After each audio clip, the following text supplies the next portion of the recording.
एक बार एक धनी पुरुष ने एक मंदिर बनवाया। मंदिर में भगवान की पूजा करने के लिए एक पुजारी मंदिर के खर्च के लिए बहुत सी भूमि, खेत और बगीचे मंदिर के नाम लगाए। उन्होंने ऐसा प्रबंध किया था कि जो मंदिरों में भूखे, दीन दुखी या साधु संतों आवे, वे वहां 2-4 दिन ठहर सके और उनको भोजन के लिए भगवान का प्रसाद मंदिर से मिल जाया करे। अब उन्हें एक ऐसे मनुष्य की आवश्यकता हुई जो मंदिर की संपत्ति का प्रबंध करें और मंदिर के सब कामों को ठीक ठीक चलाता रहे। बहुत से लोग उस धनी पुरुष के पास आए।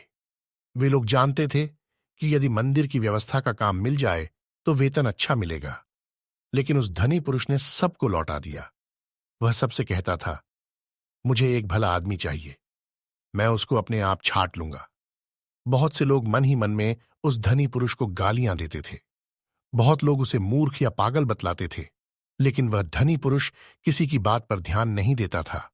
जब मंदिर के पट खुलते थे और लोग भगवान के दर्शन के लिए आने लगते थे, तब वह धनी पुरुष अपने मकान की छत पर बैठकर मंदिर में आने वाले लोगों को चुपचाप देखता रहता था।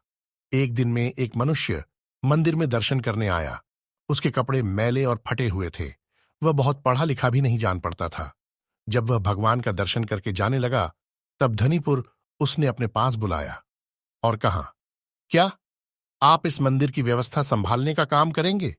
वह मनुष्य बड़े आश्चर्य में पड़ गया। उसने कहा, मैं तो बहुत पढ़ा लिखा नहीं हूं, मैं इतने बड़े मंदिर का प्रबंध कैसे कर सकूंगा? धनी पुरुष ने कहा, मुझे बहुत विद्वान नहीं चाहिए, मैं तो एक भले आदमी को मंदिर का प्रबंधक बनाना चाहता हूं। उस मनुष्य ने कहा, आपने इतने मनुष्य में मुझे ही क्यों भला आदमी माना? धनी पुरुष बोला, मैं जानता हूं कि आप भले आदमी हैं। मंदिर के रास्ते में एक ईंट का टुकड़ा गड़ा रह गया था और उसका एक कोना ऊपर निकला था। मैं उधर से बहुत दिनों से देख रहा था कि उस मंदिर के टुकड़े की नोक से लोगों को ठोकर लगती थी। लोग गिरते थे, लुढ़कते थे और उठकर चलते थे। आपको उस टुकड़े से ठोकर नहीं लगी, किंतु आपने उसे देखकर ही उखाड़ देने का यत्न किया। मैं देख रहा था कि आप मेरे मजदूर से फावड़ा मांगकर ले गए और उस टुकड़े को खोदकर आपने वहां की भूमि भी बराबर कर दी। उस मनुष्य ने कहा, यह तो कोई बात नहीं है।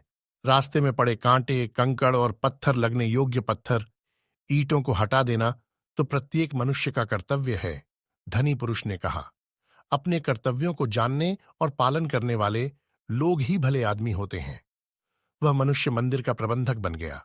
उसने मंदिर का बड़ा सुंदर प्रबंध किया। कहानी की शिक्षा। दोस्तों, इस कहानी का सार अथवा मॉरल यही है कि हर मनुष्य को अपने कर्तव्यों का पालन करना चाहिए।